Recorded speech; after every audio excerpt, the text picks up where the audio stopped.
आप इस वीडियो में देखेंगे कि कैसे अंतरिक्ष में मौजूद धूल और गैस के बादलों से हमारा सौरमंडल बना और किस तरह से पृथ्वी का निर्माण हुआ।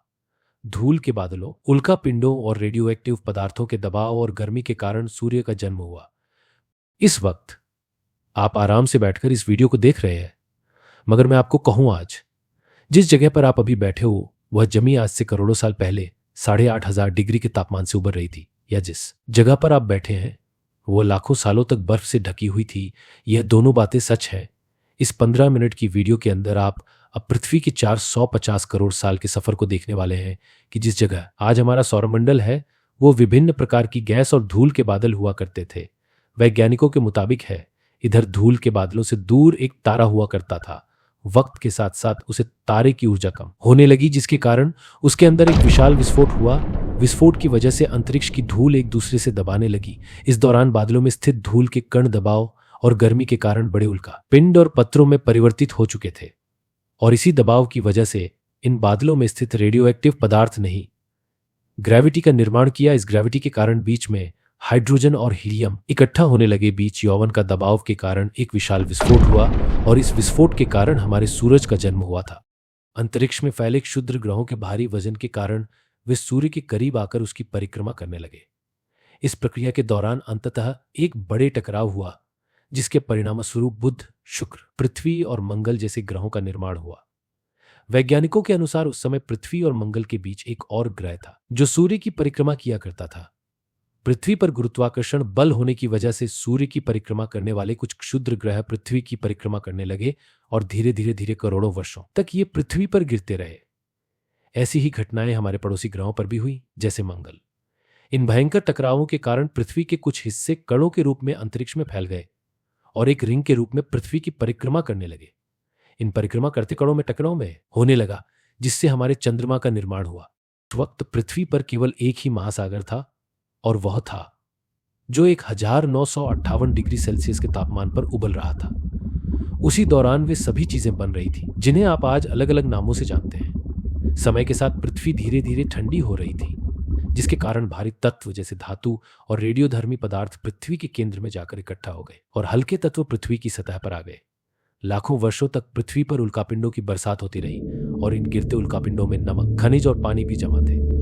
करोड़ों वर्षों तक यह उल्कापिंडों की बरसात होती रही, और धीरे धीरे पृथ्वी की ऊपरी सतह ठंडी होने लगी। वैज्ञानिकों के अनुसार यही वह समय था जब गहरे समुद्र के अंदर से ज्वालामुखी के विस्फोटों से पहली बार सूक्ष्म जीवों का निर्माण हुआ।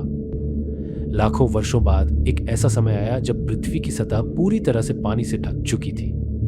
हमारी पृथ्वी का सबसे आंतरिक कोर रेडियोधर्मी पदार्थों से बना है, जिससे वह हमेशा गर्म रहता है। जब पृथ्वी की सतह ठंडी हो जाती है तो अंदर की गर्मी बाहर नहीं निकल पाती, जिसके कारण ज्वालामुखियों का निर्माण होता है।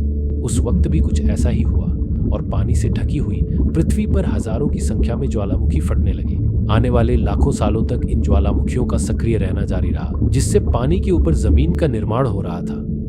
उस समय पृथ्वी पर वातावरण न होने के कारण अंतरिक्ष से उल्कापिंडों की बरसात होती रही।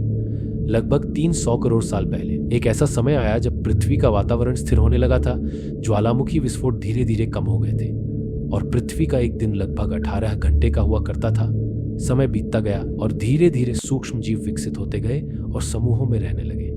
आज से लगभग 250 करोड़ साल पहले पहली बार पृथ्वी पर ऐसे जीवों का निर्माण हुआ जो जीवित रहने के लिए पानी के अंदर के खनिज पदार्थों और धूप का उपयोग करते थे, और ऑक्सीजन को मल के रूप में बाहर निकालते थे।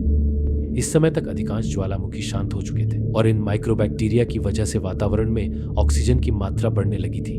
ऑक्सीजन की बढ़ती मात्रा के कारण पृथ्वी का वायुमंडल बनने लगा, और आने वाले हजारों सालों तक यह प्रक्रिया जारी रही, जिससे पृथ्वी के ज्यादातर हिस्सों में ये सूक्ष्म जीव फैल गए। हजारों सालों बाद जब वातावरण में ऑक्सीजन की अत्यधिक मात्रा हो गई, तो ये सूक्ष्म जीव बड़ी संख्या में मरने लगे। उस समय तक पृथ्वी का वातावरण ठंडा हो चुका था, और लोहा, आयरन जैसे खनिज पानी में घुली ऑक्सीजन के साथ क्रिया करने लगे। एक समय ऐसा आया जब पृथ्वी की जमीन आज के मंगल ग्रह की तरह लाल हो गई थी। मय के साथ साथ पृथ्वी की टेक्टोनिक प्लेटों में दरारें बनने लगी, जिससे पृथ्वी के अंदर का लावा जमीन की सतह पर उबलने लगा। यही कारण था कि पृथ्वी के वातावरण में कार्बन डाइऑक्साइड की मात्रा बहुत बढ़ गई, और पृथ्वी पर एसिड की वर्षा शुरू हो गई। इस वजह से पृथ्वी का तापमान घटने लगा, और तापमान इतना गिर गया कि पृथ्वी पर स्थित पानी बर्फ में बदलने लगा। पहली बार पृथ्वी पर भयंकर हिमयुग आया, जिससे पूरी पृथ्वी बर्फ की सफेद चादर से ढक गई। आमतौर पर जब धरती पर सूरज की किरणें गिरती हैं, तब जमीन उन किरणों को सोख लेती है, मगर जब पूरी पृथ्वी बर्फ से ढकी हुई थी तो बर्फ सफेद और चमकीली होने के कारण सूरज की किरणें धरती पर गिरने के बाद वापस लौट जाती थी। इसी कारण पृथ्वी लाखों सालों तक बर्फ से ढकी रही, लेकिन फिर पृथ्वी के अंदर स्थित गर्मी ज्वालामुखियों के रूप में निकलना शुरू हो गई और ज्वालामुखियों से निकलने वाली गर्मी ने बर्फ को पिघलाना शुरू कर दिया। इस दौरान पृथ्वी की गहराई में बचे हुए सूक्ष्म जीव धीरे धीरे बदल रहे थे और अब वे ऑक्सीजन का इस्तेमाल अपने शरीर को बड़ा और जीसीए को बड़ा और जटिल बनाने के लिए करने लगे थे। इसी बीच समुद्र में छोटे छोटे पौधे उगने लगे थे। जैसे जैसे ज्वालामुखी फट रहे थे, वैसे वैसे वातावरण में कार्बन डाइऑक्साइड की मात्रा बढ़ रही थी, जिससे पृथ्वी का तापमान गर्म हो रहा था। समय के साथ बर्फ पिघलने लगी, लेकिन धरती पर फिर से एसिड की वर्षा होने लगी, जिससे पृथ्वी दोबारा ठंडी होने लगी और ज्यादातर सतह फिर से बर्फ से ढक गई। यह प्रक्रिया कई हजारों सालों तक चलती रही और समुद्री जीव धीरे धीरे वातावरण के अनुकूल ढलते गए। इस दौरान कई समुद्री जीव और पौधे विलुप्त हो गए, लेकिन जो बचे वे धीरे धीरे बदलते तापमान के अनुसार विकसित होते रहे। जब ज्वालामुखियों ने दोबारा बर्फ को पिघलाना शुरू किया, तब समुद्री पौधे तेजी से बढ़े और फैलने लगे। धीरे धीरे वातावरण में ऑक्सीजन की मात्रा बढ़ने लगी और एसिड बारिश कम होने लगी। वातावरण में ऑक्सीजन की बढ़ती मात्रा से पृथ्वी की ओजोन परत मोटी होने लगी और लगभग 47 करोड़ साल पहले पृथ्वी की सतह पर पहली बार मॉस नामक पौधे उगने लगे। समय के साथ जमीन पर अलग अलग प्रकार के पौधे और पेड़ उगने लगे। एक समय ऐसा आया जब जमीन पर उगने वाले पेड़ों की ऊंचाई लगभग 80 से 100 फीट हो गई, जो आज के 5 से 6 मंजिला इमारतों के बराबर थी। यह वो समय था जब समुद्री जीव समुद्र से बाहर आ रहे थे और धीरे धीरे जमीन पर रहने वाले जानवरों में बदल रहे थे।